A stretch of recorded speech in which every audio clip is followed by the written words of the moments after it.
Brandan Tito Ramadan, go.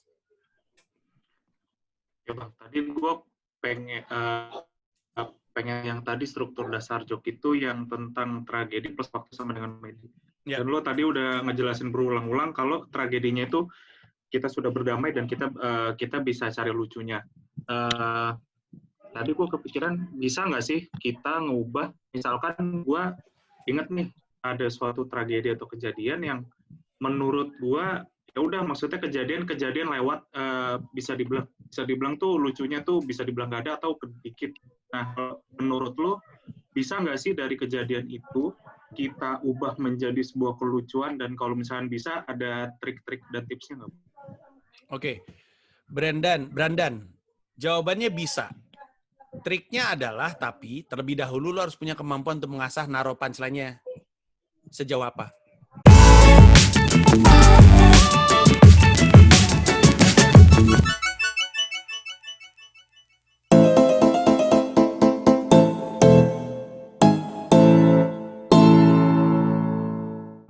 Jadi kan gini, cerita ada nih, misalnya G Pamungkas. G punya storytelling beat tentang kebakaran. Oke. Kebakarannya panjang nih ceritanya nih, dan nggak semua bagian dari cerita tersebut lucu. G ngisi dengan kelucuan. Nah, berarti kan dia udah punya setup nih. Ini cerita sepanjang ini ada beberapa yang dijadiin sama dia setup untuk ditanamin punchline. Setup punchline. Nah, dengan memahami dia mesti naruh punchline, sekarang yang G mesti lakukan adalah ini punchline-nya ini jaraknya segimana nih untuk gue kemudian bisa menjadikan ini lucu. Dan ini juga tantangannya lu, Brandan. Lu punya cerita panjang, lucunya di belakang, lu mau ngisi di tengah. Nah, sekarang bagian mana yang di tengah-tengah cerita itu yang mau jadi setup terhadap joke lu. Misalnya gini, misalnya gue punya joke soal kemalingan rumah juga gue. Ada bagian, coba gue lagi pikir-pikir.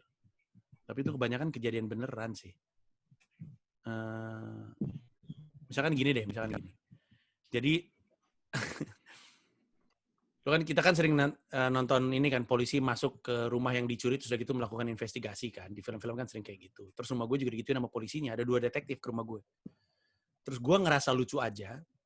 Detektifnya masuk ke rumah gue yang mana adalah crime scene, copot sepatu di depan. Menurut gue itu lucu aja. Maksud gue nggak pernah ngeliat soalnya. Di TV-TV tuh, detektif masuk ke rumah copot sepatu dulu tuh gue nggak pernah ngeliat. Nah, tapi gue nggak ngomong apa-apa kan. Tapi gue tanam punchline. Setupnya adalah polisi masuk ke rumah gue copot sepatu. Punchline-nya gue bilang, bang dipakai aja sepatunya. Orang bukan musola. Masa detektif copot sepatu gitu. Itu sebenarnya sesuatu yang ada di kepala gue doang. Saat itu bahkan. Ketika kejadian itu ada di kepala gue. Tapi itu nggak benar-benar ada. Nah, ketika gue taruh di situ, gue mesti ngeraba nih. Ini cukup oke nggak ya jaraknya? Setelah setupnya adalah polisi masuk ke rumah gue copot sepatu, oke nggak nih jaraknya ketika gue bilang, bang pakai aja sepatunya bang. Gitu. Kan bisa aja gue bikin terlalu jauh, misalkan, wah polisinya detektifnya pas masuk ke rumah gue copot sepatu.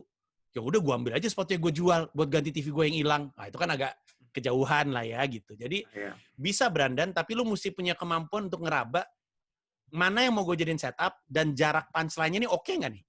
Kalau lu punya kemampuan untuk ngeraba itu, bisa lu tanam di tengah-tengah.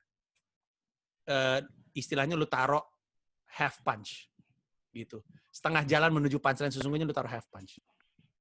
Bahkan kadang-kadang nggak half, bahkan sepertiga dan seperempat gitu. Oke, selanjutnya tadi gue lihat Okta Wijaya mau nanya. Silakan Okta.